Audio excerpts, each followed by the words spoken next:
Hello everyone, welcome to our Ask Geology, a whole new way to understand our Mother Earth. In this class, we'll be discussing about the rest part of our igneous texture, and the textbook we are referring here is J.D. Winter.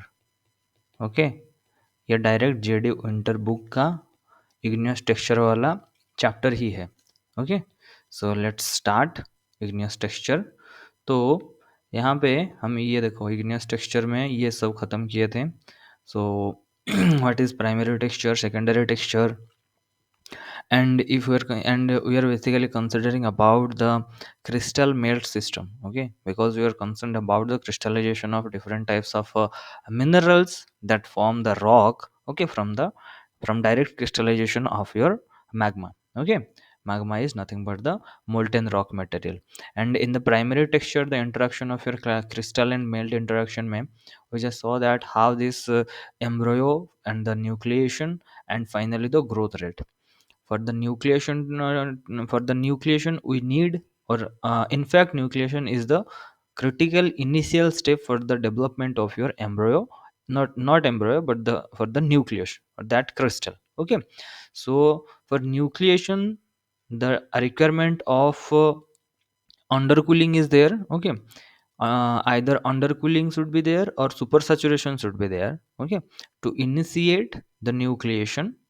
Okay, and after that, after nucleation it starts to grow, and for the rate of growth we need the the elements which should diffuse through the melt. Okay, and they will come and add up to the nucleus, then the crystal will grow.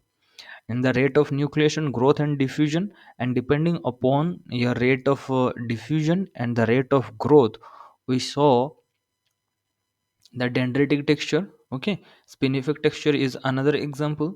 And another thing is that when we are considering like different stages of cooling we are encountering in a crystallization sequence or in a system, then we can just have a bimodal distribution of grain size which indicates us two stages of cooling. And depending upon that, if we are experiencing, or the magma chamber or the system is experiencing two stages of cooling, then we are expected to get a porphyritic texture. Okay, there are porphyritic texture where the bigger grains are surrounded by smaller minute tiny grains. Okay, and poikilytic texture. Poikilytic texture is the opposite, where the bigger grains will be included with some inclusions inside. ठीक है, बड़ा grain होगा उसके बीच में छोटा छोटा inclusion रहेगा, छोटा ग्रेन रहेगा, then that is your poikilytic. So porphyritic and poikilytic texture, these are two opposite things. And vitrophyric, what is that texture? It is one type of porphyritic texture in which the ground mass is very glassy. That is your vitrophyric texture. Okay, host crystal poikilitic texture में oikocryst बोलते हैं. Then how your water presence of fluid that affects the nucleation as well as the growth rate. And also in the further coming classes we will be seeing that how this fluid presence of fluid that is affecting the melting process. Okay, melting process भी वहाँ पर देखेंगे. And here we will start from the nucleation at preferred site. And remember one thing, this is one one is considered to be, in this case one जो भी है वो सब primary texture में जाता है. ठीक है, 1.1 में तुम्हारा न्यूक्लिएशन ग्रोथ रेट आया है, the nucleation at preferred site. Okay, this also comes under primary texture. ठीक है, इसमें कुछ कुछ पॉइंट्स इंपॉर्टेंट है, वो पॉइंट को देखना बहुत ही ज़्यादा ज़रूरी है. You can see epitaxis. Okay, epitaxis is the general term use to describe the preferred nucleation of one mineral on another pre-existing mineral, thereby avoiding problems associated with slow nucleation. ठीक है, तो ये क्या होता है कि नाउ अभी देखो न्यूक्लिएशन के लिए we need the degree of undercooling और super saturation. But if one mineral is unable to nucleate, तो ये क्या करेगा, प्रीवियसली न्यूक्लिएटेड जो तुम्हारा एक मिनरल है, प्रीवियसली न्यूक्लिएटेड एक मिनरल है, उसी के मिनरल स्ट्रक्चर के ऊपर ये अपना न्यूक्लिएशन साइट बिठाएगा। ठीक है, now for this nucleation, for the second mineral to nucleate, तभी इसका न्यूक्लिएशन के लिए ये अभी तुम्हारा अंडर कूलिंग या फिर सुपर सैचुरेशन नहीं ले रहा है, but it is taking the help of the previously crystallize और प्रीवियसली न्यूक्लिएटेड क्रिस्टल। तो उसके अंदर में देखो, ये वाला देखो, ये एक ग्रेन है, बड़ा वाला ग्रेन है। ठीक है, तो ये जो ग्रेन है, इसके अंदर ये छोटा सा, ये देखो, इन दोनों का प्रॉपर्टीज अलग है। From the colour you can able to just distinguish this two things. तो इसके ऊपर ये क्या किया कि उसका न्यूक्लिएशन साइट बिठा के then it started to grow. So this property, okay, this is called epitaxis. ठीक है, so epitaxis is the general term to use to describe the preferred nucleation of one mineral on another pre-existing minerals. Okay, तो वहां पे जो slow nucleation का या फिर super saturation या फिर अंडर कूलिंग का जो कॉन्सेप्ट था फॉर द फॉर न्यूक्लिएशन जो था, वो वाला यहाँ पे उसको सेकेंड मिनरल को करना नहीं पड़ेगा, and this is called epitaxis. Okay, देखो, similarity of the crystal structure of the minerals of state and the new phase in a pre request for epitaxial growth. तो ये दोनों जो मिनरल्स हैं, एक मिनरल ग्रोथ करना चाहिए और दूसरा जो है, ये मिनरल के जो स्ट्रक्चर में न्यूक्लिएशन के लिए मतलब comfortable comfortable in the sense compatible होना चाहिए। ठीक है, और इसमें और कुछ नहीं है। रापा की भी texture involving the plagioclase overgrowth on orthoclase. अभी तुम अगर देखोगे, जो तुम्हारा ओवरग्रोथ जो टेक्सचर होता है, overgrowth texture is basically the same. एक मिनरल अभी ग्रो कर रहा है, ओके, एक मिनरल अभी ग्रो करके इतना बड़ा हो गया है, देन सेकेंड मिनरल क्या करेगा, इसके ऊपर फिर से ग्रोथ स्टार्ट करेगा। ठीक है, जो एक रापा की भी टेक्सचर होता है तुम्हारा, plagioclase overgrowth orthoclase, orthoclase and plagioclase. If you consider QAPF diagram में इस साइड तुम्हारा प्लाजियोक्लेज है, इस साइड तुम्हारा ऑर्थोक्लेज है। तो इन दोनों के बीच में if we are expecting some overgrowth texture, then that will be called your रापा की भी टेक्सचर, दैट इज रापा की भी टेक्सचर। ठीक है, तो यहाँ पे जो ऑर्थोक्लेज एंड ये जो प्लाजियोक्लेज है, कौन सा प्लाजियोक्लेज पता नहीं, बट इफ दिस प्लाजियोक्लेज अभी अल्बाइट एंड ऑर्थोक्लेज अगर होता है, ऑर्थोक्लेज एंड ये प्लाजियोक्लेज में तुम्हारा Na कंपोनेंट अल्बाइट अगर है, तो ये दोनों जो टेक्सचर दिखाएंगे, वो सॉल्वस सब सॉल्वस टेक्सचर जो दिखाएंगे, उसको बोलेंगे हम पोर्थाइट एंड एंटीपोर्थाइट टेक्सचर। ठीक है, तो ये वाला रापा की भी टेक्सचर क्यूएपीएफ डायग्राम में हमारा A and P, A P जो बेस है, बेस में जो तुम्हारा टेक्सचर दिखाता है, that is one type of रापा की भी texture. And if we are considering the plagioclase में जो तुम्हारा सोडियम कंपोनेंट है, देन वहां पे जो टेक्सचर हमें दिखाएगा, ठीक है, यहाँ पे जो टेक्सचर दिखाएगा, that will be your exsolution texture which is perthite and antiperthite, जिसमें हमारा albite and orthoclase end member रहते हैं। ठीक है, then spherulitic texture, okay, spherulitic texture in silicic volcanic is a texture in which needles of quartz and alkali feldspar grow radially from a common center. Spherulitic, as the name suggests, that there should be some sphere। Okay, spherulitic mean sphere से आया हुआ है ये तुम्हारा terminologies. तो स्पेरुलिटिक एक ऐसा texture है जिसमें तुम्हारा needles of quartz and alkali feldspar grow radially from a common centre. तो एक कॉमन सेंटर ऐसा हो जाएगा, ऐसे radially they will spread, okay, and उनका जो टेक्सचर होगा, it will be overall, it will be actually sphere. तो ये जो टेक्सचर है उसको बोलते हैं स्पेरुलिटिक टेक्सचर। ठीक है, किसके किसके बीच में होता है, क्वार्ट्ज एंड अल्काली फेल्ड्सपार। ठीक है, तो ये जो चीज है इसको सिर्फ याद रखना है। Okay, this and variolitic texture of radiating plagioclase lath in some basalts are probably the result of nucleation of lateral crystal on the first nuclei to form। ठीक है, अभी ये देखो, जहां पर दो मिनरल्स का एसोसिएशन होके एक टेक्सचर वो दे रहे हैं। ठीक है, अभी देखो तुम्हारा जो टेक्सचर है इसका बेसिकली डेफिनेशन क्या है, this is the grain to grain relationship. Okay, so ये जो ग्रेन टू ग्रेन रिलेशनशिप है, ये अगर एक ही ग्रेन है, एक ही ग्रेन मीन्स एक ही मिनरल फेज है, then that is one type of texture. अगर दो मिनरल्स या फिर मल्टीपल नंबर ऑफ मिनरल्स वहां पर हैं, ठीक है, जो कि तुम्हारा हेटेरोजीनियस न्यूक्लिएशन है। Homogeneous nucleation, heterogeneous nucleation, these are two different things. And now यहाँ पर जो हम न्यूक्लिएशन ऑफ प्रिफर्ड साइट एक प्री एग्जिस्टिंग मिनरल के ऊपर हम देख रहे हैं। अभी देखो, अगर दो मिनरल्स हैं तो एक मिनरल अलग है, दूसरा मिनरल अलग है। If these are two different system then no problem, but if they are present in one system तो ये इसका एक न्यूक्लिएशन आएगा, इसका एक न्यूक्लिएशन आएगा। इफ देयर न्यूक्लिएशन और उसके बाद जो तुम्हारा ग्रोथ होता है, if their growth period is overlapping, ठीक है, देन ये दोनों, ये तुम्हारा एपिटैक्सिस, ये जो टेक्सचर है या फिर इंटर ग्रोथ या फिर ओवर ग्रोथ टेक्सचर जो है, ये सब दिखाएंगे। एंड मैक्सिमम केसेस में यही होता है, ठीक है। मैक्सिमम केसेस में if you see the composition of different types of rocks, तो वो जो रॉक बनता है, that is, if it is monomineralic rock then this is a different case, okay, that is special type of case.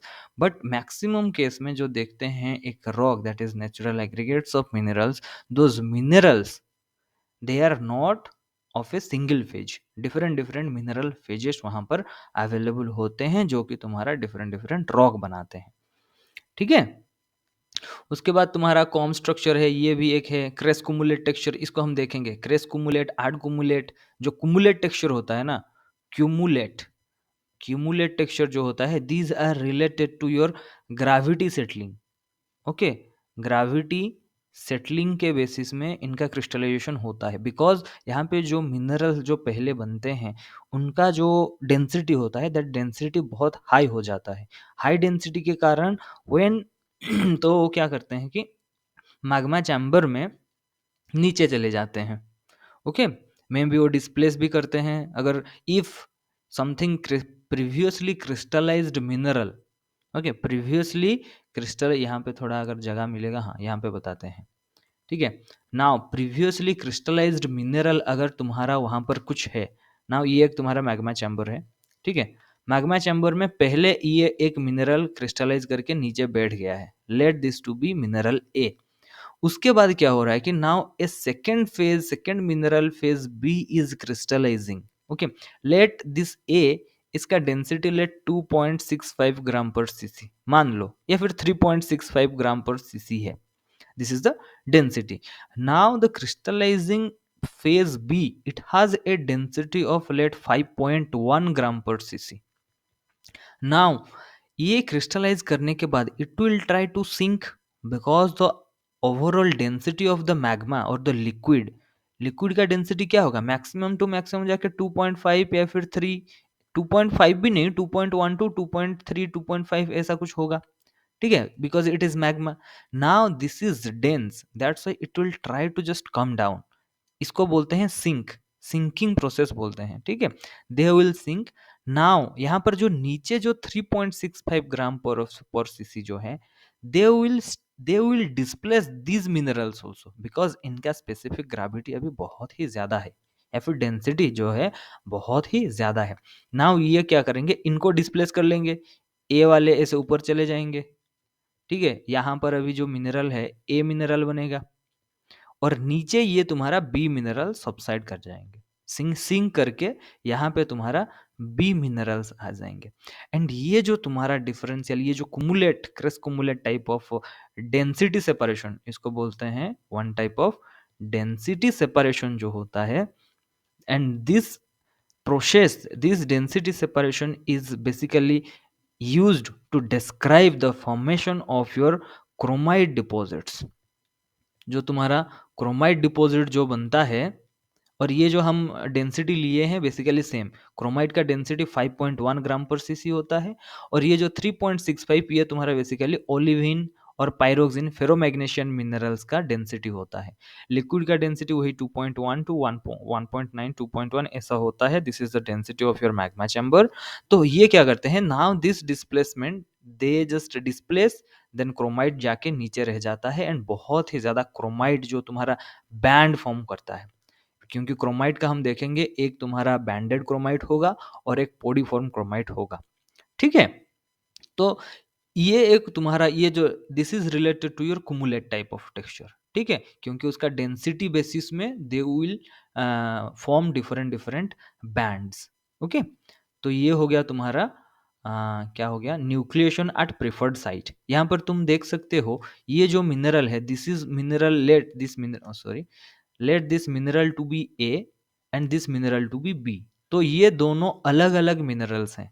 And यहाँ पर भी ये देखो, ये बहुत ही लाइट कलर है, ये डार्क कलर है। So this mineral is different from this one, let this to be A, this to be B. ठीक है, यहाँ पर देखो, zone plagioclase twinned on the Carlsbad law. यहाँ पर ट्विनिंग, और ये जो ट्विनिंग भी है, this is also one type of disturbances in the normal crystallization process.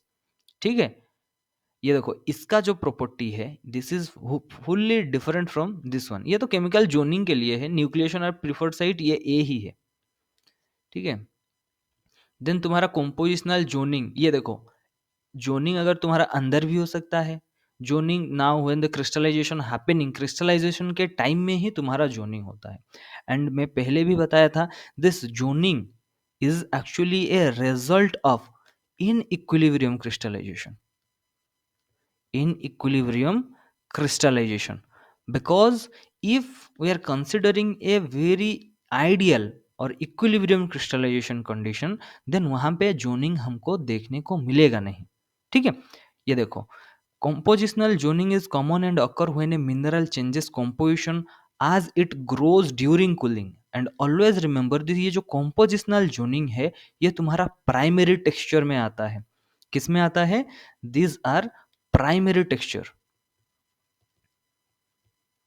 Primary texture. But ठीक है, कॉम्पोजिशनल जोनिंग है तुम्हारा प्राइमरी टेक्सचर है।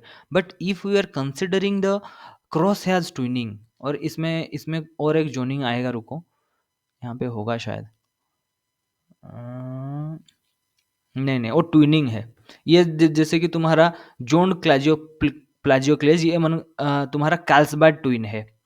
ठीक है, compositional zone hornblende फेनोक्रिस्ट in polarize light. और ये जो तुम्हारा हॉर्नब्लेंड में जो तुम्हारा जोनिंग है, दिस जोनिंग और ट्विनिंग, कार्लसबैड एक ट्विन है।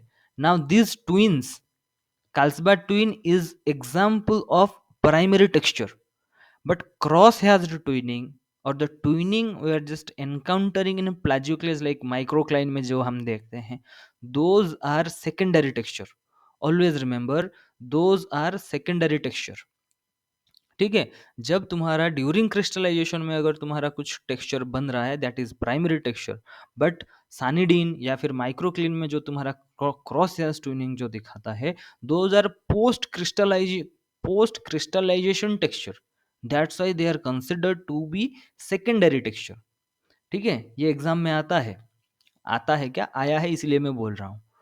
ठीक है, तो ये सब पढ़ लेना, केमिकल जोनिंग। ये जोनिंग के बारे में जब हम देखेंगे, सॉलिड सॉल्यूशन सीरीज देखेंगे, ठीक है, इसको भी देखेंगे, और जोनिंग कितना टाइप का होता है।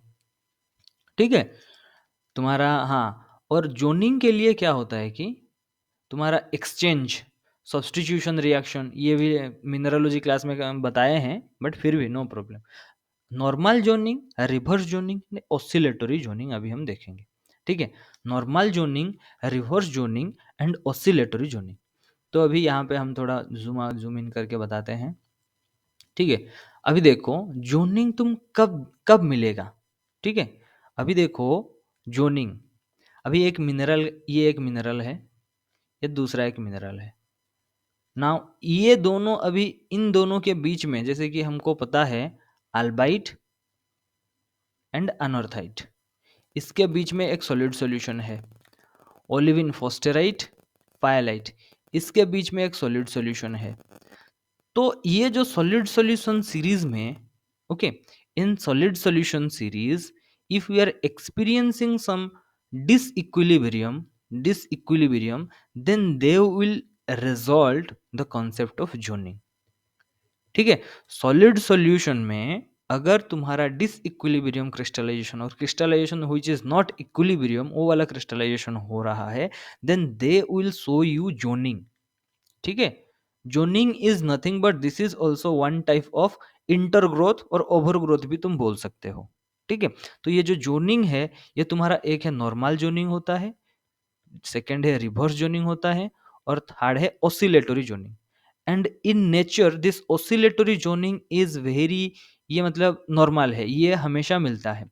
रिवर्स जोनिंग बहुत ही स्टैंडर्डाइज्ड केस में तुम्हारा रिवर्स जोनिंग मिलता है। And normal zoning if it is experiencing normal type of crystallization अगर उसका हो रहा है, देन नॉर्मल जोनिंग वहां पे बनेगा सिक्वेंशियली। ठीक है, सिक्वेंशियली उसका जो कॉम्पोजिशन चेंज होता रहेगा from outer rim to inside the core. ठीक है, तो इसके बारे में जो है हम सॉलिड सॉल्यूशन में डिटेल में पढ़ेंगे। आज इसको थोड़ा तेजी से खत्म करते हैं।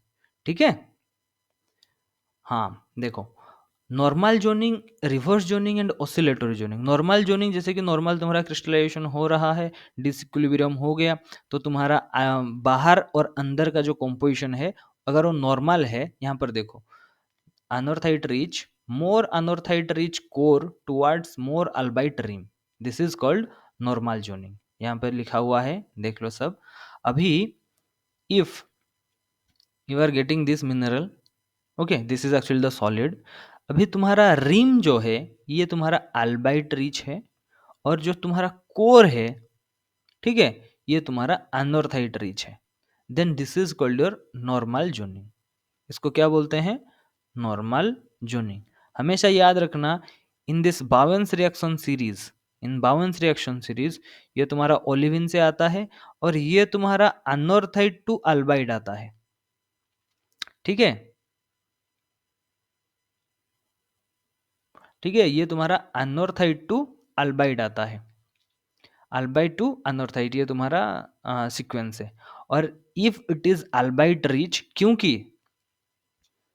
हायर टेम्परेचर में अनॉर्थाइट अनॉर्थाइट अनॉर्थाइट, ये तुम्हारा क्या लिखा हुआ है? Because more anorthite rich core towards a more albite rich rim, this type of zoning is called normal zoning.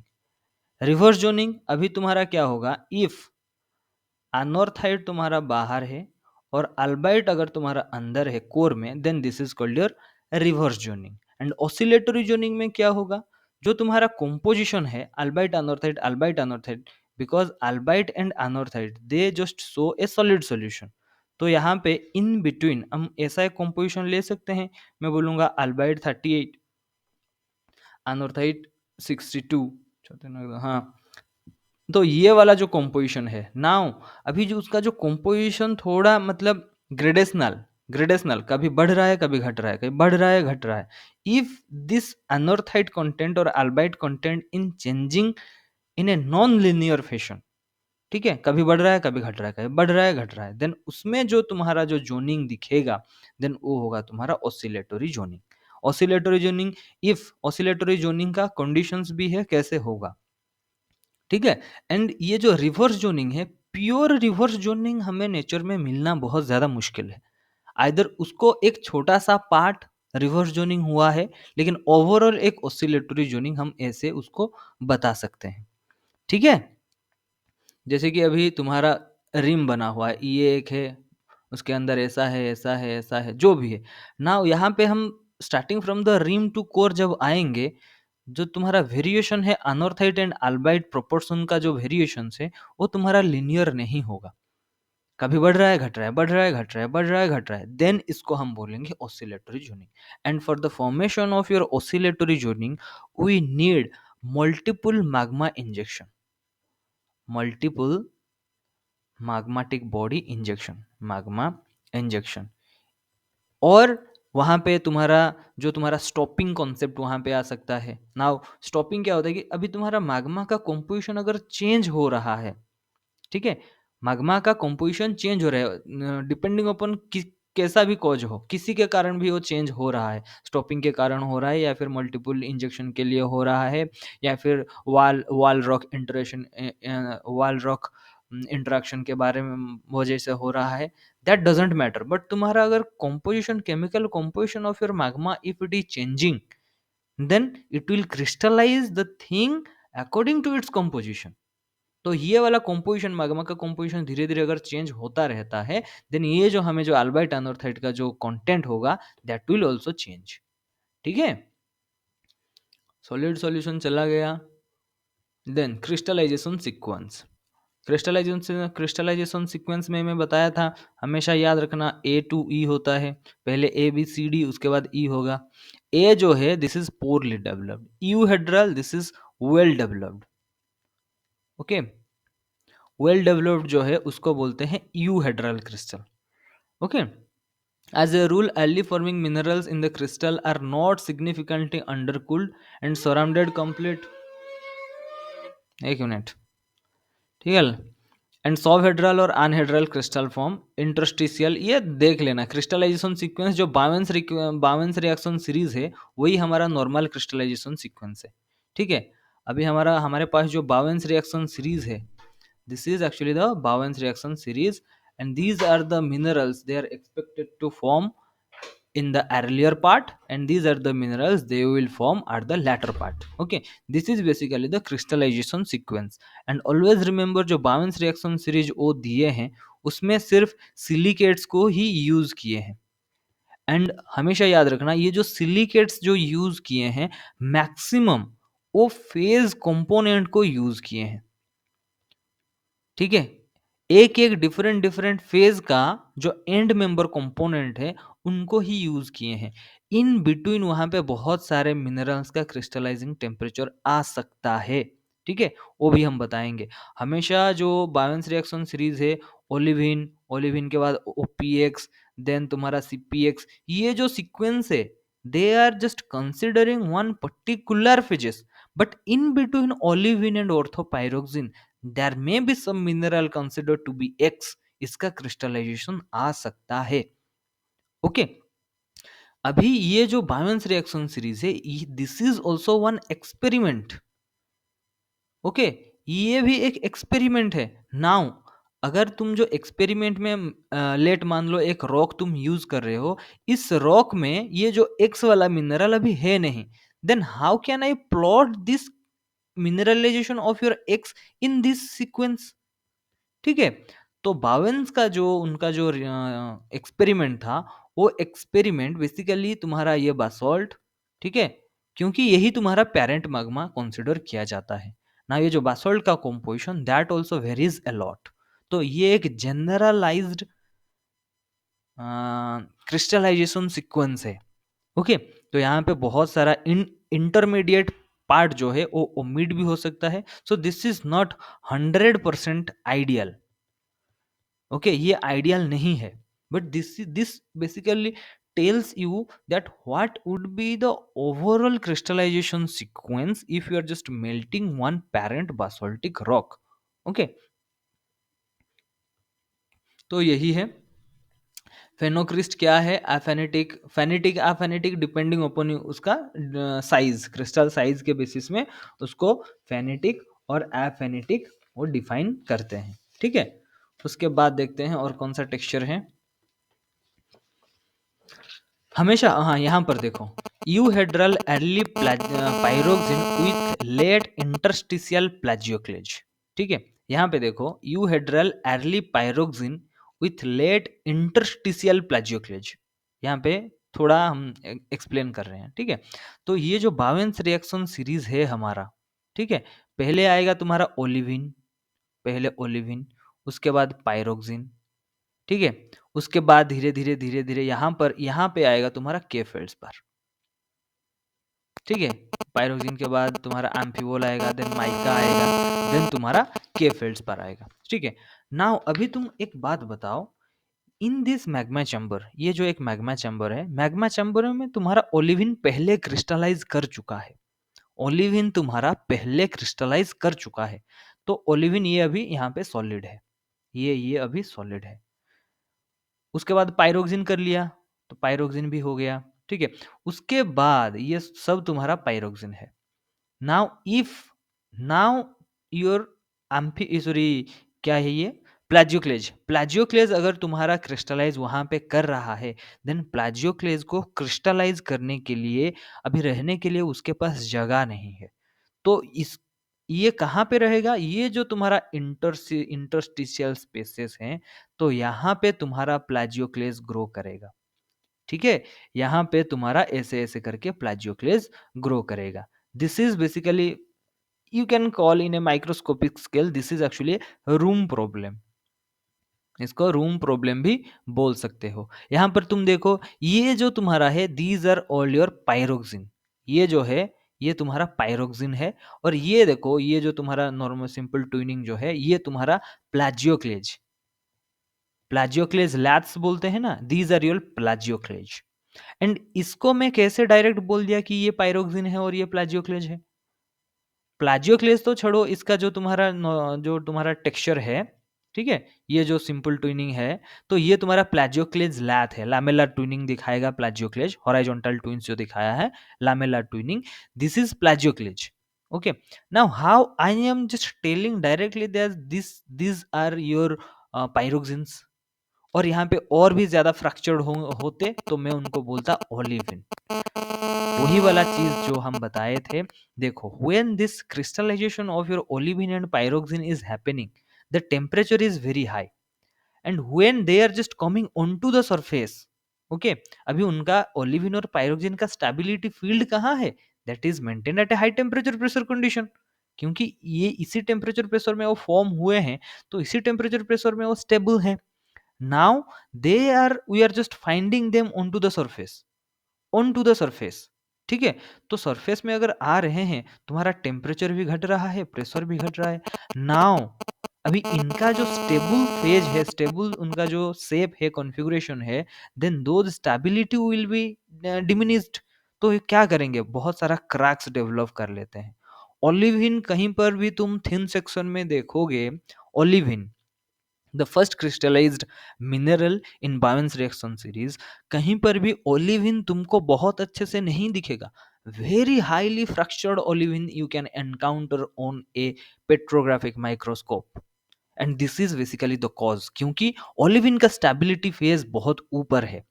Now we are just getting the olivine कहाँ पर, यहाँ पर मिलते हैं। अभी क्वार्ज क्यों इतना स्टेबल है, हर जगह तुम क्वार्ज क्यों ही देखने को मिलता है तुम लोगों को, बिकॉज क्वार्ज का जो क्रिस्टलाइजिंग टेम्परेचर वो अराउंड 573 डिग्री सेंटीग्रेड है।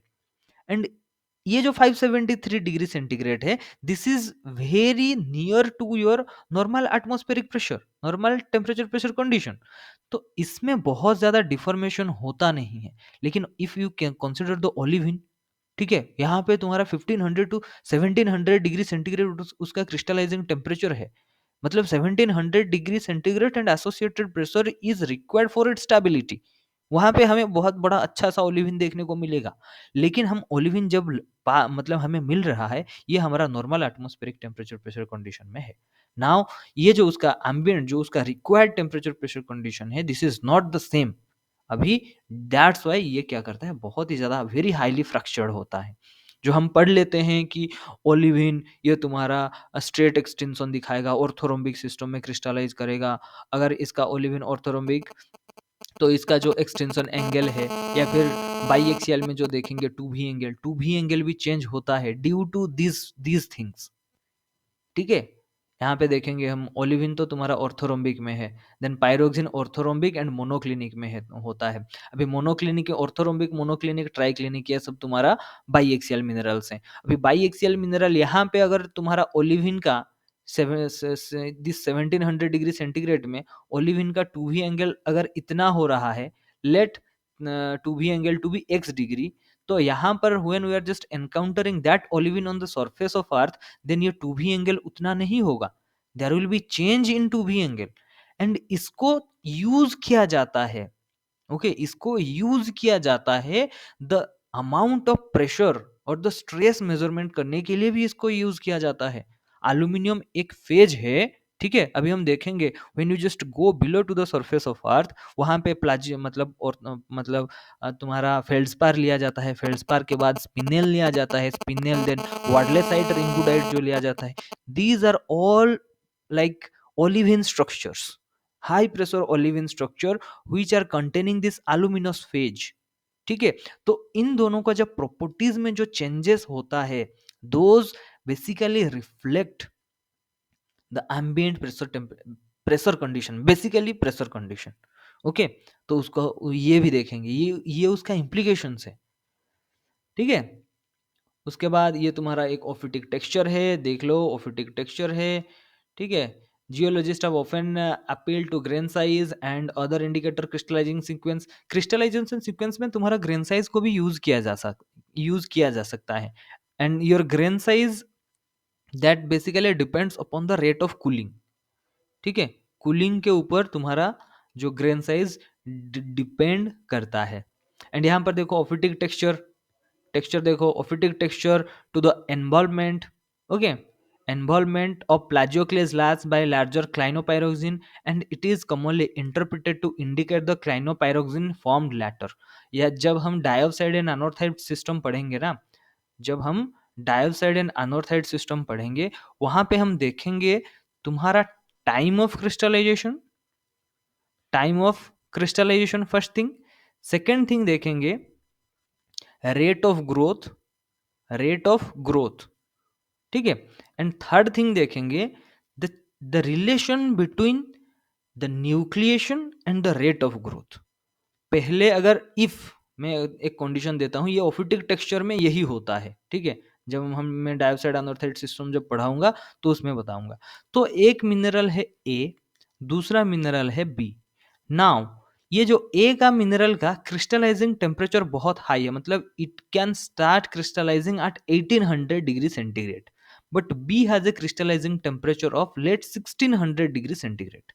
ओके, तो अभी टेम्परेचर मैग्मा सीरीज, ये मैग्मा चैम्बर में इफ यू जस्ट कंसिडर, तो बहुत हाई टेम्परेचर में नीचे से अगर आ रहे हैं तो फर्स्ट जो मिनरल क्रिस्टलाइज करेगा, यहाँ पे कौन सा मिनरल क्रिस्टलाइज करेगा, mineral A will start to crystallize first. ठीक है, mineral A that will start to crystallize first. तो यहाँ पे ए रेड को ए रखते हैं, तो ये देखो तुम्हारा मिनरल, ये तुम्हारा न्यूक्लिएशन हो गया. कितना, 1800 डिग्री. देन इसका रेट ऑफ ग्रोथ जो है ना, दैट इज स्लो, मतलब अभी रेट ऑफ ग्रोथ होके अभी इतना हुआ है, ठीक है.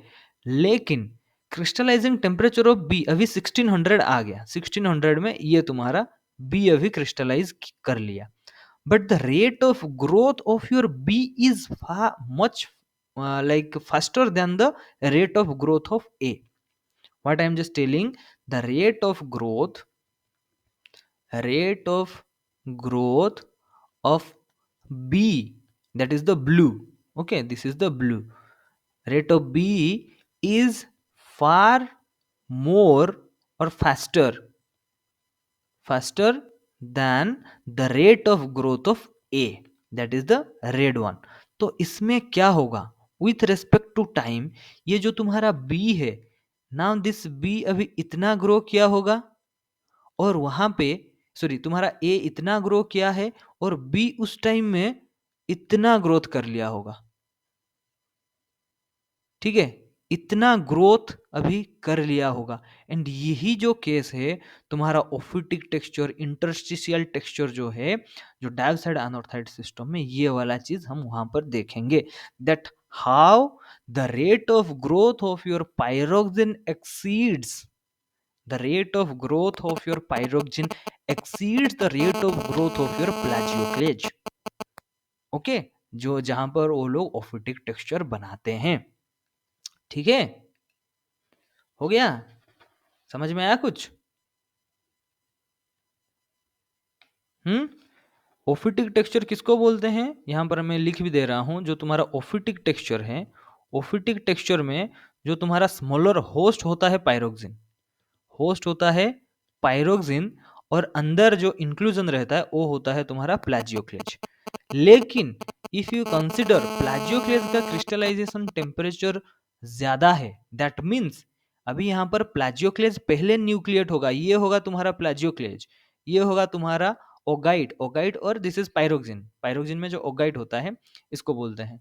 नाउ पहले प्लाजियोक्लेज क्रिस्टलाइजेशन न्यूक्लिएशन होगा, बाद में तुम्हारा ओगाइट आएगा, but the rate of growth of your augite that exceeds the rate of growth of your plagioclase. तो इसमें क्या होता है कि पायरोक्सिन जो है, पायरोक्सिन ये पूरा होस्ट बन जाता है इन द सेंस, ये अभी ऐसे करके पूरा होस्ट बन जाता है, बीच में तुम्हारा पायरोक्सिन थोड़ा आएगा.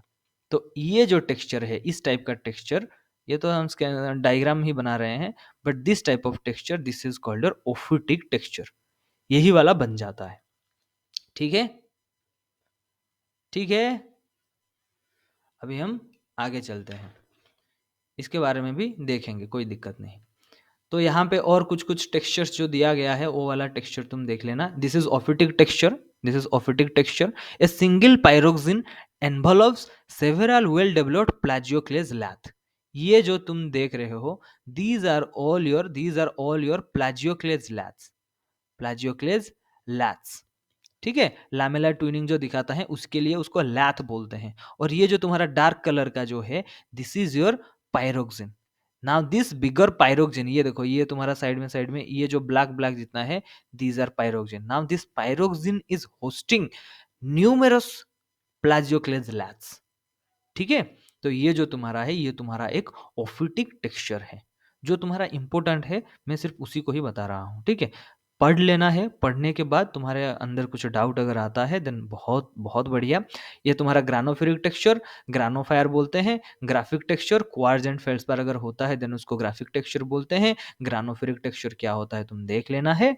ठीक है, देखो, under this conditions the two minerals don't have time to form independent crystals but rather form an intergrowth of intricate skeletal shape referred to as granophyric texture. Granophyric also one intergrowth texture। तुम्हारा graphic texture ये भी एक इंटरग्रोथ texture है। ठीक है, ophitic texture ये भी तुम्हारा एक इंटरग्रोथ टेक्सचर है कि नहीं? तो ये होता है तुम्हारा टेक्सचर कौन सा? क्रिस्टलाइजेशन सीक्वेंस के बेसिस में। ठीक है, क्रिस्टलाइजेशन सीक्वेंस के बेसिस में ये तुम्हारा क्रिस्टलाइजेशन हो रहा है। Then magmatic reaction and resorption, इसके बारे में भी अभी थोड़ा बोलते हैं, लेकिन let me just tell you something related to this Bowen's reaction series again. तो बायोन्स रिएक्शन सीरीज में क्या है, ये देखो, ये तुम्हारा बायोन्स रिएक्शन सीरीज है। पहले तुम्हारा ओलिविन आता है, देन तुम्हारा पायरोक्सिन आता है, देन तुम्हारा एम्फिबोल आता है, देन माइका आता है। नाउ अभी मुझे ये बात बताओ कि यहाँ पे एक मैग्मा चैम्बर में सारे के सारे लिक्विड्स हैं। Now it is in liquid, and last class में बताया था लिक्विड आर इमिसिबल, तो तुम डिफरेंशिएट नहीं कर पाओगे। नाउ अभी ओलिविन का जो क्रिस्टलाइजेशन टेम्परेचर है, ठीक है, ओलिविन का जो क्रिस्टलाइजेशन टेम्परेचर है, अभी देखो ओलिविन में फोस्टेराइट है, फायलाइट है। फोस्टेराइट का डिफरेंट क्रिस्टलाइजेशन टेम्परेचर, फायलाइट का डिफरेंट क्रिस्टलाइजेशन टेम्परेचर। नाउ अभी यहाँ पे क्या होगा, मे बी ओलिविन का जो क्रिस्टलाइजेशन टेम्परेचर है, लेट फॉर एग्जाम्पल ये तुम्हारा 1800 से लेकर कितना, लेट 1600 तक है। लेट, ये हम लेट कर रहे हैं, लेट इसका 1800 टू 1600 है। अभी पायरोक्सिन का क्रिस्टलाइजेशन टेम्परेचर वहां पर लेट उसका स्टार्ट हो रहा है 1700 टू 1400। Late 1700 to 1400। नाउ यहाँ पे देखो, अभी ओलिविन जो तुम्हारा क्रिस्टलाइज कर रहा है 1800 डिग्री सेंटीग्रेड, कुछ ओलिविन अभी क्रिस्टलाइज कर गया। उसके बाद जब 1700 आता है देन सिस्टम में तुम्हारा पायरोक्सिन भी आता है। ठीक है, नाउ यहाँ पर olivine and pyroxene they will start to crystallize simultaneously. So अभी वहां पे अगर साइमल्टेनियस क्रिस्टलाइजेशन हो रहा है देन इट इज एक्सपेक्टेड, और we can expect the texture that will be developed by that time will be an intergrowth texture, okay, और overgrowth texture. और इंटरक्शन तो होगा, अभी interference between two crystallization sequence that is expected. Okay, उसमें intergrowth भी हो सकता है, ओवरग्रोथ भी हो सकता है।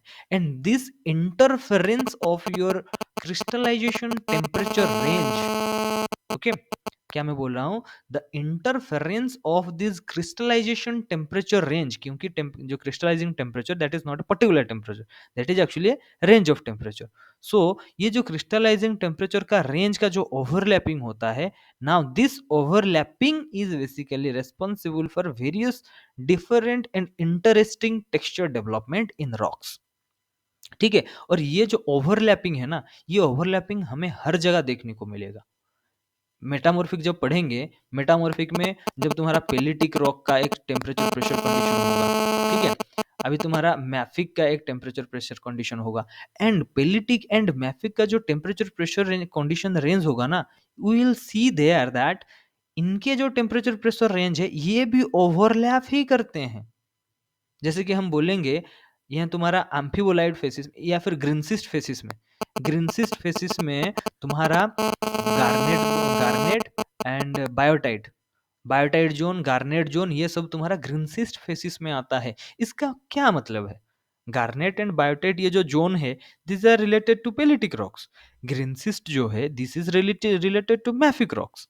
तो मैफिक रॉक का देखो, ग्रीनसिस्ट का जो टेम्परेचर प्रेशर कंडीशन है, within that temperature pressure condition pelitic rock का गार्नेट एंड बायोटाइट जोन का ओवरलैपिंग हो रहा है। बट डिफरेंस क्यों है ये मैफिक ये pelitic? This difference is related to your protolith. ठीक है, जो तुम्हारा मेजर जो रॉक है, उसको उसके बेसिस में ये तुम्हारा आइदर पेलिटिक है या फिर मैफिक है। तो ये जो ओवरलैपिंग कॉन्सेप्ट है, ओवरलैपिंग होता है, and this overlapping is basically producing interesting textures.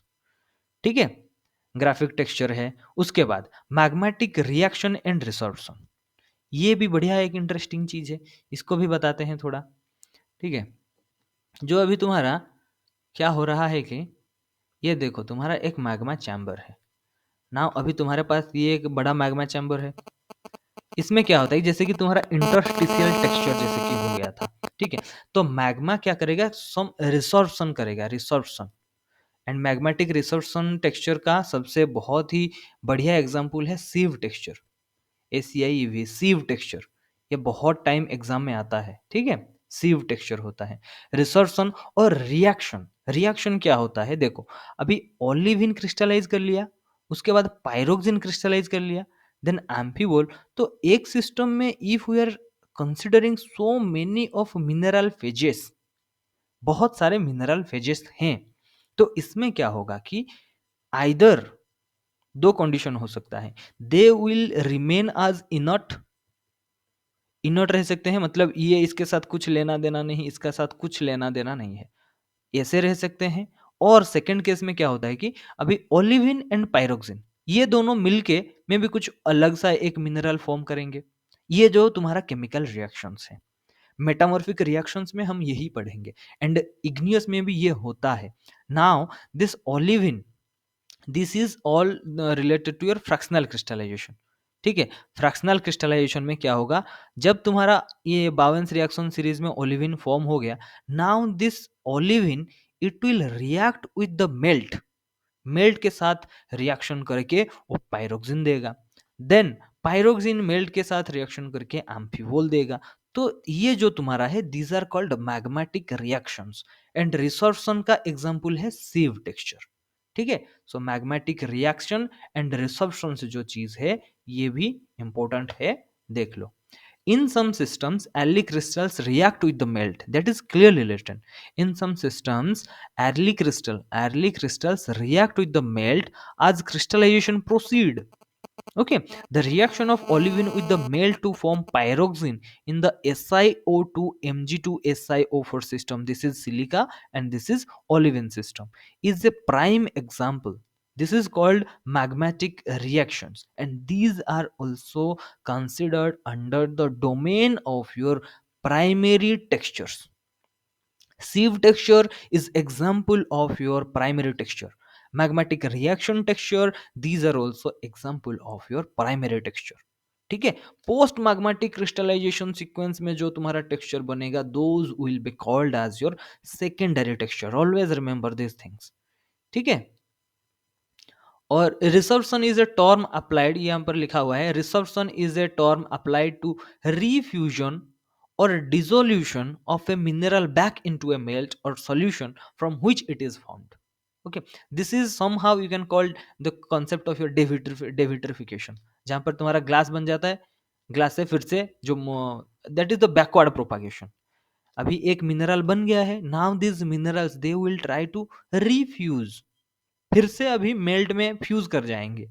ठीक है, the mineral of a mineral back into the melt into the solution, this is called your resorption texture, resorption। okay, ये resorption का best example है तुम्हारा सिव texture 11A। देखो सिव texture यहां पर होगा, this is 11A, you can see sieve texture. ये जो सिव टेक्सचर है ना, मैक्सिमम केसेस में ये तुम्हें कंफ्यूज, बहुत ज्यादा कंफ्यूज कर देगा, लेकिन ये बहुत ही नॉर्मल, ग्रेनाइट्स फ्रेनाइट्स में भी सिव टेक्सचर मिलता है।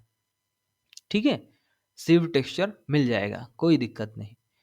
उसके बाद differential moment of crystal and melt.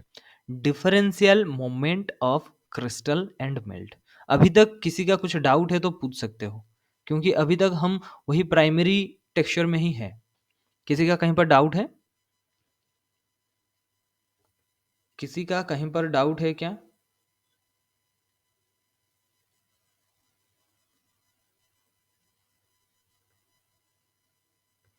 चलो ठीक है, आगे निकलते हैं। Okay, then flow within a melt can result in alignment. अब अच्छा ठीक है, differential moment of crystal and melt, इसमें तुम्हारा पिलोटैक्सिटिक टेक्सचर है, ये तुम्हारा जो फ्लो डिरेक्शन और these texture are directional.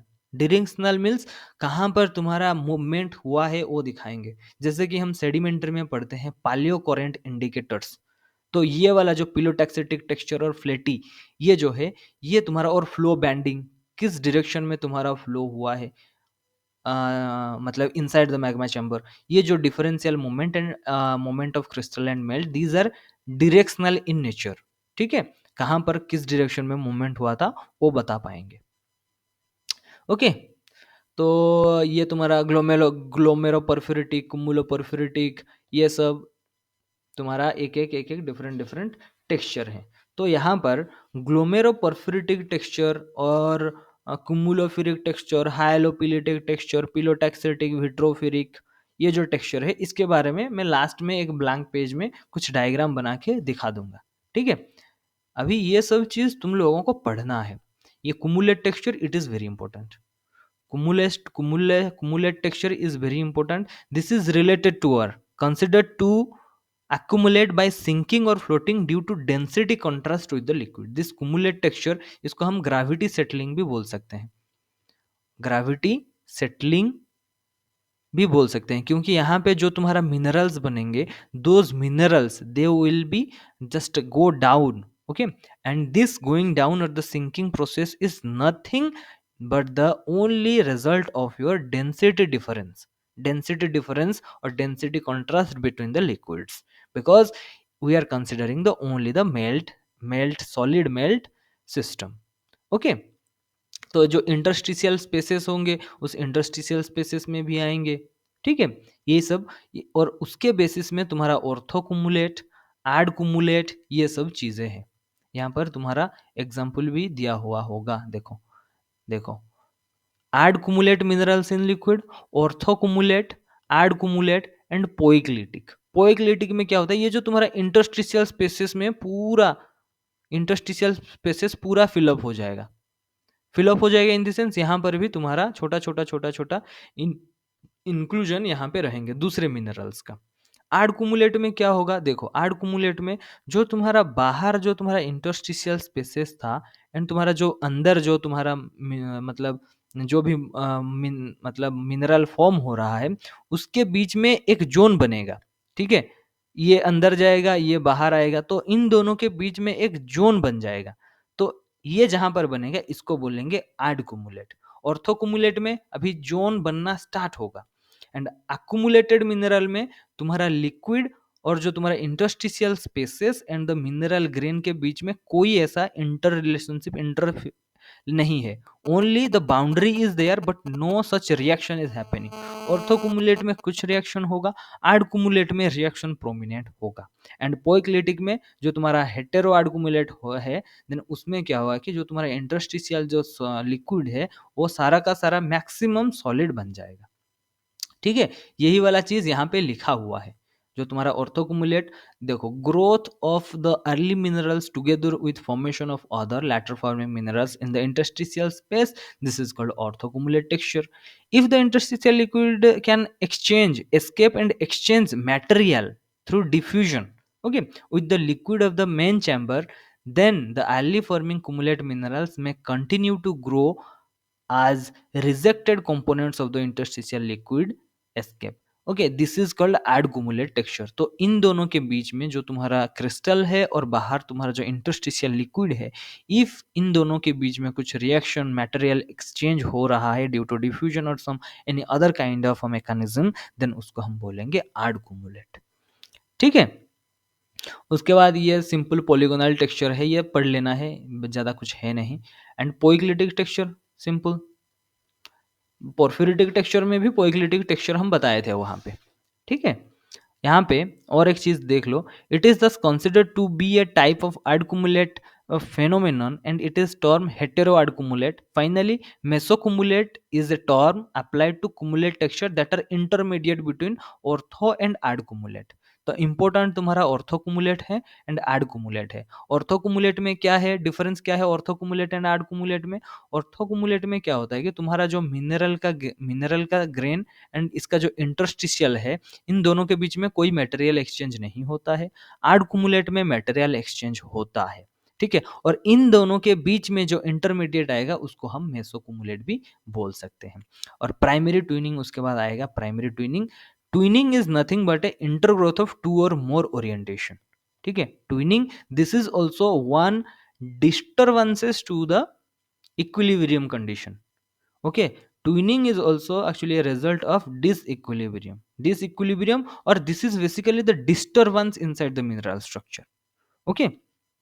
A twin is an intergrowth of two or more orientation of the same mineral with some special crystallographic relationship between them. अभी जब हम पढ़ते हैं twin axis पढ़ते हैं, twin plane पढ़ते हैं, on the basis of कौन सा लॉ में ये ट्विनिंग हो रहा है, depending upon that, okay.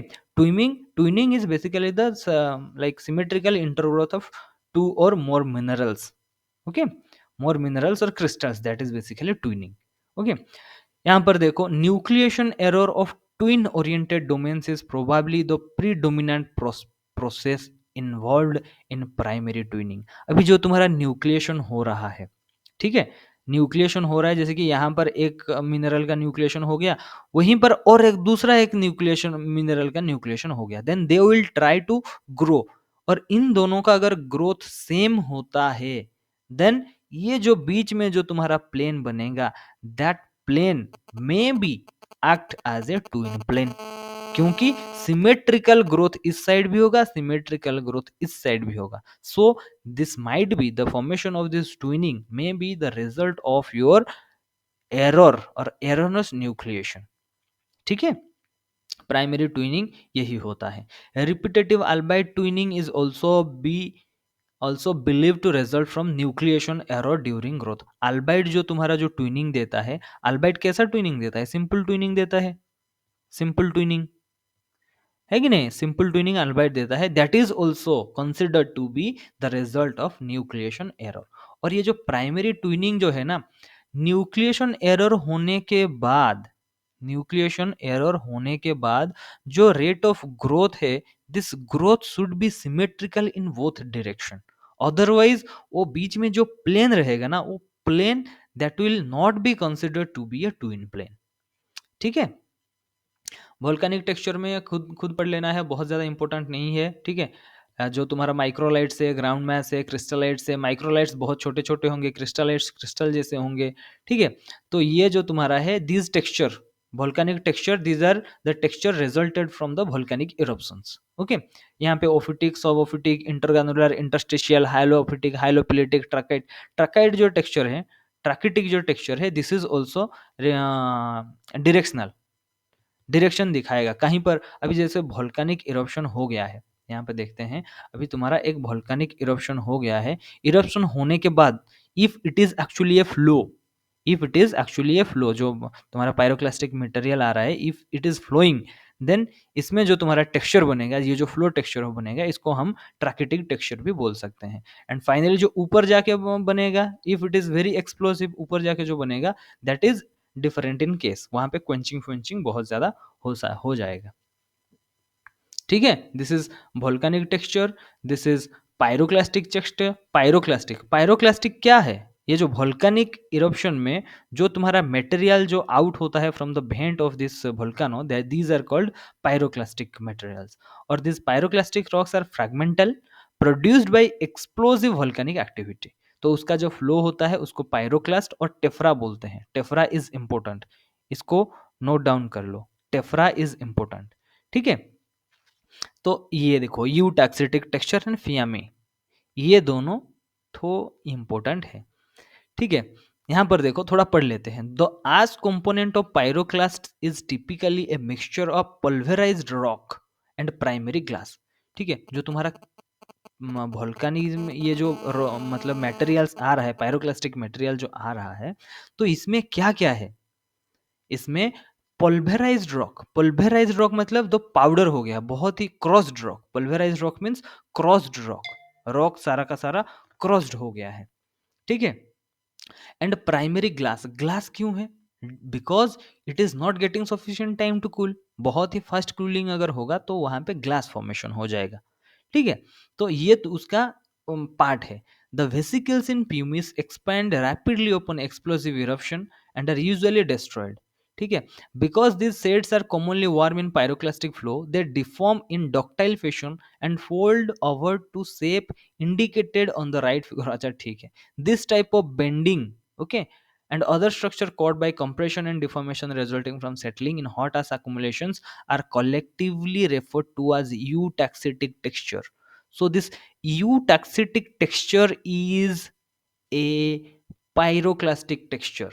Okay, pyroclastic texture को हम यूटैक्सिटिक टेक्सचर भी बोल सकते हैं, यूटैक्सिटिक टेक्सचर बोल सकते हैं। क्यों, बिकॉज यहाँ पर जो तुम्हारा पायरोक्लास्ट निकलेंगे, they will be maintain at a very high temperature condition, and all of us know that when the temperature is increased, तो ये जो वहाँ पे जो deformation it will experience, that will be not a brittle deformation, rather it will experience a ductile deformation. Structural में ये हम थोड़ा थोड़ा बहुत देखेंगे। तो यहाँ पर जो तुम्हारा स्क्वाश्ड फ्रैगमेंट्स है उसको फियामी बोलते हैं। ठीक है, लैपिली पिलोटैक्सिटिक टॉप्स जो है ये उसका क्लासिफिकेशन दिया होगा। देन हम आते हैं हमारा सेकेंडरी टेक्सचर में।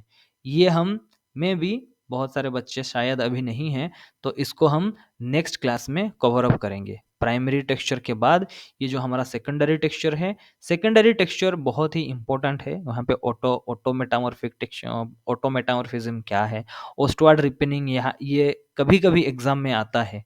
ठीक है, पॉलीमॉर्फिक ट्रांसफॉर्मेशन के बारे में बताएंगे। पॉलीमॉर्फिक ट्रांसफॉर्मेशन में कैसे तुम्हारा रिकॉन्स्ट्रक्टिव है, देन तुम्हारा डिस्प्लेसिव है, एंड तुम्हारा ऑर्डर डिसऑर्डर टाइप है, इसको हम देखेंगे। हालांकि ये हम चीज़ हम पढ़ चुके हैं इन मिनरलोजी में।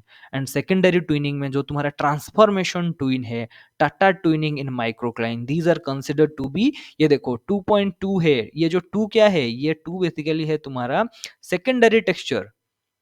सेकेंडरी टेक्सचर, अभी सेकेंडरी टेक्सचर में तुम्हारा सेकेंडरी ट्विनिंग आ रहा है, जिसमें तुम्हारा ट्रांसफॉर्मेशन ट्विन आएगा, टाटा ट्विनिंग इन माइक्रोक्लाइन और दैट क्रॉस हैज ट्विनिंग इसमें आएगा।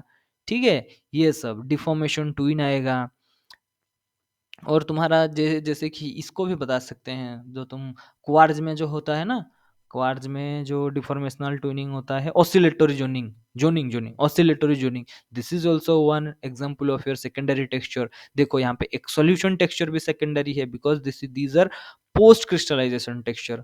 Then secondary reaction and replacement, तुम्हारा ड्यूटेरिक अल्ट्रेशन, यूरालिटाइजेशन, बायोटाइजेशन, क्लोरिटाइजेशन, ठीक, अल्बिटाइजेशन, ये सब है। देन तुम्हारा उसके बाद आ जाएगा सोसोराइटाइजेशन, सेरिटाइजेशन, सिंप्लेक्टाइट टेक्सचर। सिंप्लेक्टाइट एंड मिर्मेकाइट टेक्सचर के बारे में हम थोड़ा पढ़ेंगे। ठीक है, उसका डायग्राम बस बेसिकली मैं दिखा दूंगा। डेविटिफिकेशन क्या होता है, उसके बाद तुम्हारा ग्लोसरी आ गया। ये तो खत्म हो गया, सेकेंडरी टेक्सचर खत्म ही कर लेते हैं यार। कितने बच्चे हैं देखते हैं, एक दो, अरे बहुत बच्चे हैं, हो जाएगा, नो प्रॉब्लम। तो सेकेंडरी टेक्सचर भी खत्म कर लेते हैं, क्योंकि नेक्स्ट क्लास में भी डायरेक्ट फेज रूल से स्टार्ट करेंगे। सेकेंडरी वही चीज है। ठीक है, सेकेंडरी टेक्सचर जो तुम्हारा पोस्ट मैग्मेटिक चेंजेस होगा, मतलब आफ्टर तुम्हारा जो प्राइमरी टेक्सचर हो गया, वही primary texture if due to some kind of external factors, if the texture is changing, then that texture will be called your secondary texture. ठीक है, और ये तुम्हारा metamorphic in nature. Okay, these processes don't involve melt and are therefore they are metamorphic in nature। क्योंकि अभी अगर हम देखेंगे इन मेटामॉर्फिज्म, जो तुम्हारा मेटामॉर्फिज्म का जो डेफिनेशन है, these are solid state changes। okay, solid state, whatever the changes will happen, they will be restricted to solid state। okay, उसी को ही हम मेटामॉर्फिज्म बोलते हैं। तो यहाँ पर भी जो पोस्ट क्रिस्टलाइजेशन या फिर पोस्ट मैग्मेटिक चेंजेस जो हो रहा है, they are also metamorphic in nature. Why we are calling them to be metamorphic in nature?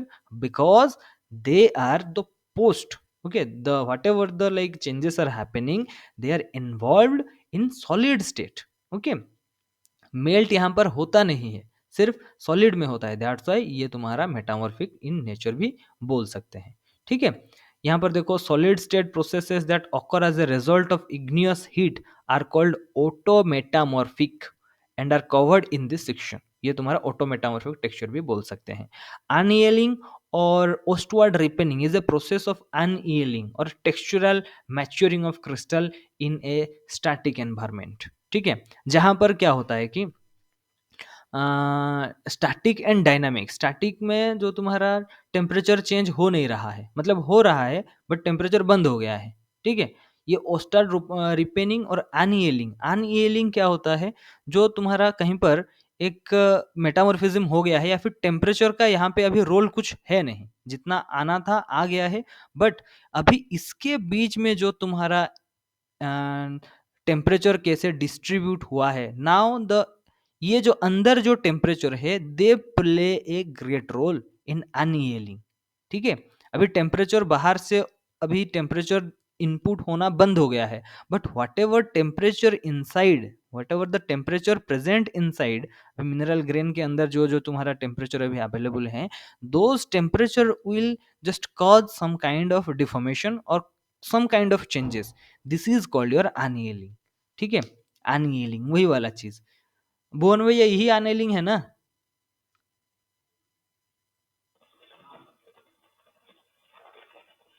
यही अनयलिंग बोलते हैं ना? हेलो, चलिए ठीक है।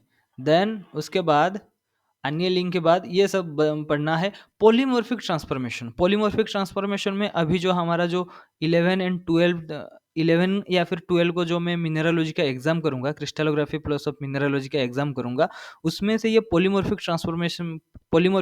ट्रांसफॉर्मेशन में से मैं क्वेश्चन तुमको दूंगा। पॉलीमॉर्फिक ट्रांसफॉर्मेशन कितने टाइप का होते हैं ये तुम पढ़ लेना है यहाँ से, बस let me just tell this things. हाँ, तो पॉलीमॉर्फिक ट्रांसफॉर्मेशन में एक होता है तुम्हारा रिकंस्ट्रक्टिव, रिकंस्ट्रक्टिव ट्रांसफॉर्मेशन होता है। दूसरा है तुम्हारा डिस्प्लेसिव, डिस्प्लेसिव एंड तीसरा होता है तुम्हारा ऑर्डर डिसऑर्डर, ऑर्डर डिसऑर्डर। सबको पता है ऑर्डर डिसऑर्डर तुम्हारा के फेल्ड्स्पार और प्लाजियोक्लेज में, फेल्ड्स्पार ग्रुप में ये ऑर्डर डिसऑर्डर कॉन्सेप्ट बहुत ही ज़्यादा फॉलोअप होता है। ये बेसिकली तुम्हारा aluminium silicon ordering in the mineral structure होता है ऑर्डर डिसऑर्डर। तो ऑर्डर डिसऑर्डर का, ऑर्डर एंड डिसऑर्डर का हमेशा एक बेस्ट एग्जाम्पल होता है तुम्हारा प्लाजियोक्लेज और फेल्ड्स्पार। डिस्प्लेसिव पॉलीमॉर्फ में क्या होता है, डिस्प्लेसिव पॉलीमॉर्फिज्म में क्या होता है कि नॉर्मल तुम्हारा एक form A that changes to form B, that changes to form B without no breaking of bond, कुछ बॉन्ड का breaking, no breaking of bond, और सिंपली द रीएडजस्टमेंट, रीएडजस्टमेंट जो होता है, और इसमें जो तुम्हारा चेंज होता है from one point to one, from A to second form B, here no change in energy, no energy change is associated, ठीक है। जो डेल ई यहां पर कुछ नहीं होता है। बट इन रिकंस्ट्रक्टिव इसमें क्या होता है कि जो तुम्हारा पुराना फॉर्म था, this A will change to B, okay, which is this B is a new one. तो इसमें तुम्हारा ब्रेकिंग ऑफ बॉन्ड ब्रेकिंग भी होता है, ठीक है, रीएडजस्टमेंट भी होता है, एंड यहाँ पे तुम्हारा जो del E energy change is always associated, energy change भी यहाँ पे होता है। This is very important and this is the question I will put. Which of the following polymorphic transformation energy change is associated, और which of the following polymorphic transformation energy change is associated. And reconstructive constructive का example है तुम्हारा carbon diamond. अभी carbon से तुम diamond बना पाओगे, but diamond अभी कार्बन नहीं हो सकता, ठीक है। ये तुम्हारा इरिवर्सिबल नहीं होता है। तुम्हारा जो डिस्प्लेसिव पॉलीमॉर्फिज्म होता है, डिस्प्लेसिव इज रिवर्सिबल, ठीक है। बट ये जो तुम्हारा रिकंस्ट्रक्टिव, जहां पर तुम्हारा क्वार्ज कोएसाइट हो जाता है, क्वार्ज कोएसाइट हो जाता है, दिस इज नॉट रिवर्सिबल। डिस्प्लेसिव का क्या है, अल्फा क्वार्ज तुम्हारा बेटा क्वार्ज हो जाएगा, देन बेटा क्वार्ज फिर से अल्फा क्वार्ज हो जाएगा, these are reversible, this is called displacive polymorphism.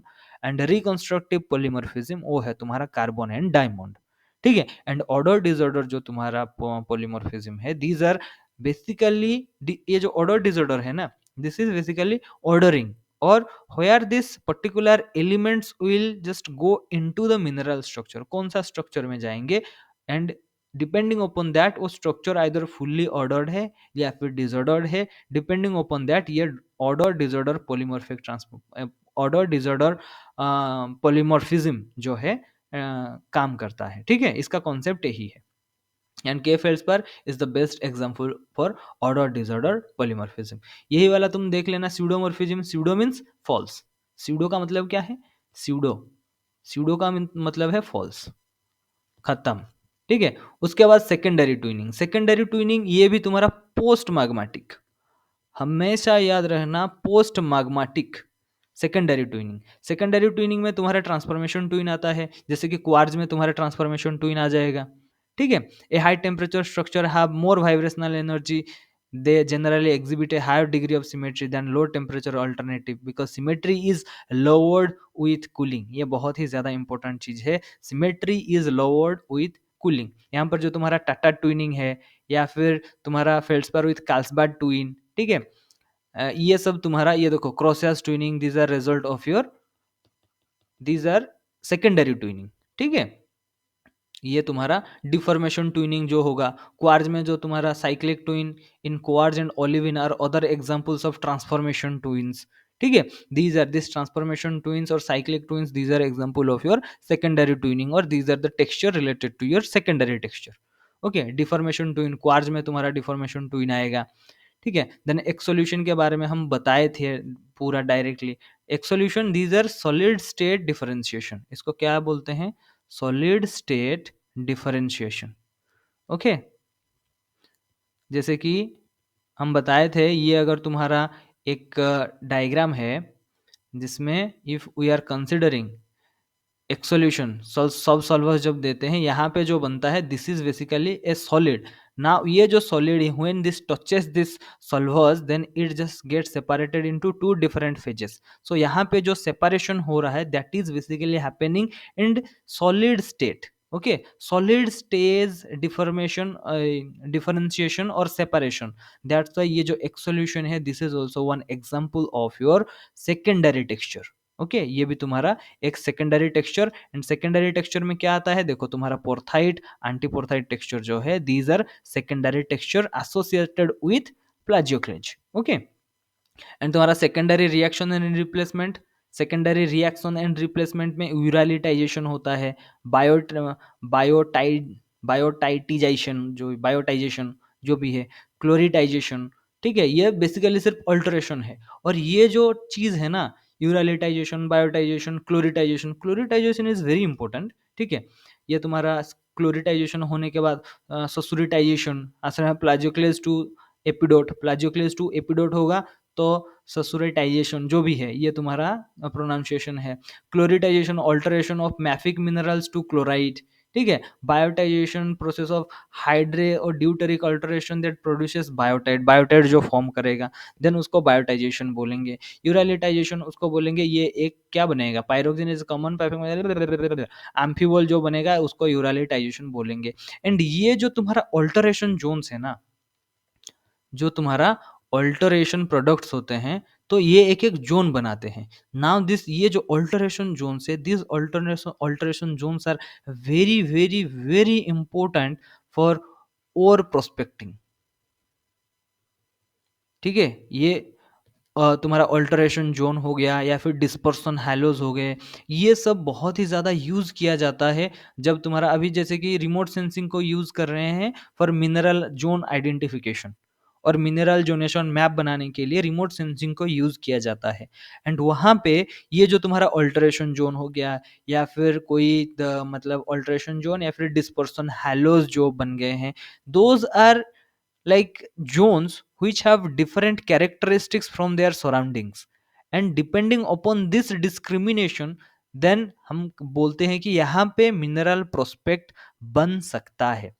Okay, so these are very important from the point of your mineral exploration part. Okay, जो तुम्हारा G4 में आएगा, बेसिकली जो तुम्हारा रेकोइनान सर्वे में आता है या फिर G2 में आता है, जहां पर तुम बेसिकली ये वाला स्टडी जो मिनरल जोनेशन में आपको डिमार्क करते हो.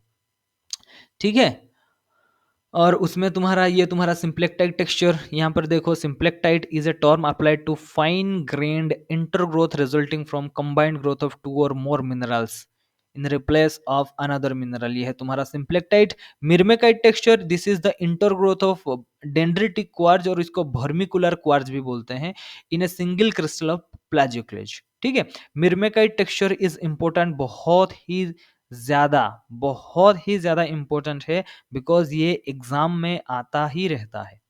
ठीक है, देन उसके बाद आ जाता है डेविट्रिफिकेशन. डेविट्रिफिकेशन क्या होता है? This is the secondary this is a secondary crystallization of glass to fine grain mineral aggregates. जो तुम्हारा अभी एक तुम्हारा मेल्ट से ग्लास बन गया था, मेल्ट से ग्लास बन गया था. अभी ये जो ग्लास है, ग्लास के अंदर if temperature is present, glass के अंदर अभी टेम्परेचर अभी भी है, तो ये क्या करेगा? Gas, it will try to just convert or revert again to the melt और सम फाइन ग्रेन्ड कुछ क्रिस्टल बनाने के लिए कोशिश करेगा, क्योंकि ये जो टेम्परेचर है, ये जो टेम्परेचर क्रिस्टल के अंदर, ये जो ग्लास के अंदर टेम्परेचर अभी भी अवेलेबल है. नाउ दिस टेम्परेचर ये क्या करेगा? अंदर जो तुम्हारा पूरा ग्लास है, ग्लास को थोड़ा थोड़ा थोड़ा थोड़ा करके पास पास लाके वहां पे एक तुम्हारा में भी एक छोटा छोटा छोटा छोटा ग्रेन भी बना सकता है. ये एक product of your dynamic crystallization, dynamic recrystallization हम बोल सकते हैं, जिसमें temperature plays a great role. और this process, this type of, if we are considering restricting our studies onto the only the glass, okay, glass to fine grained aggregates, then this process is called your devitrification. Okay, spherulites ये तुम्हारा spear जैसे होगा, लिथोफाइज ये सब पढ़ लेना थोड़ा. और डिफॉर्मेशन में ये होता है जो तुम्हारा पोस्ट डिफॉर्मेशन ओंडुलोज एक्सटेंशन जैसे क्वार्ज में होता है. ठीक है, हमेशा याद रखना, हर एक quartz is not suppose to show this undulose extinction. Quartz तुम्हारा हेक्सागोनल सिस्टम में आता है. नाउ ये जो हेक्सागोनल सिस्टम में आता है, this is basically uniaxial mineral. अभी ये जो यूनिएक्सियल मिनरल है, ये ओंडुलोज एक्सटेंशन नहीं दिखाता है अनलेस इट इज अंडरगॉन और it has experience some deformation. Deformation अगर नहीं हुआ होगा, then this quartz can not show your undulose extension. And undulose extension हमेशा याद रखना, दो इंपॉर्टेंट मिनरल फेजेस हैं. एक होता है तुम्हारा क्वार्ज, एक होता है तुम्हारा फेल्डस्पार. ओके, अभी फेल्डस्पार जो है, it is stable very near. ठीक है, very near to the surface of earth. ठीक है, अभी if you just go down into the surface of earth, because quartz and feldspar, these are the two minerals present dominantly on the surface of earth और the in the continental crust. Okay, तो इन दोनों का जो behaviour है, ये behaviour use किया जाता है तुम्हारा सरफेस का रियोलॉजी जानने के लिए. Because this feldspar and quartz, they both have a different behavioral characteristics when when we are just giving them some pressure or when we are just going down on into the surface of earth. ठीक है, अभी जिस temperature में quartz तुम्हारा brittle behave करेगा, उसमें feldspar, sorry, जिस temperature में क्वार्ज तुम्हारा डॉक्टाइल बिहेव करेगा, वहां पे फेल्डस्पार तुम्हारा ब्रिटिल बिहेव करेगा. ठीक है, एंड ये जो क्वार्ज का जो है, ये तुम्हारा हेक्सागोनल में आता है. इससे रिलेटेड जो हमारा जो स्टडी वडी होता है, यहाँ पर एक इंटरेस्टिंग स्टडी जो कि डिफॉर्मेशन को स्टडी करने के लिए यूज किया जाता है, that is called your LPO. This is called lattice preferred orientation. क्या बोलते हैं इसको?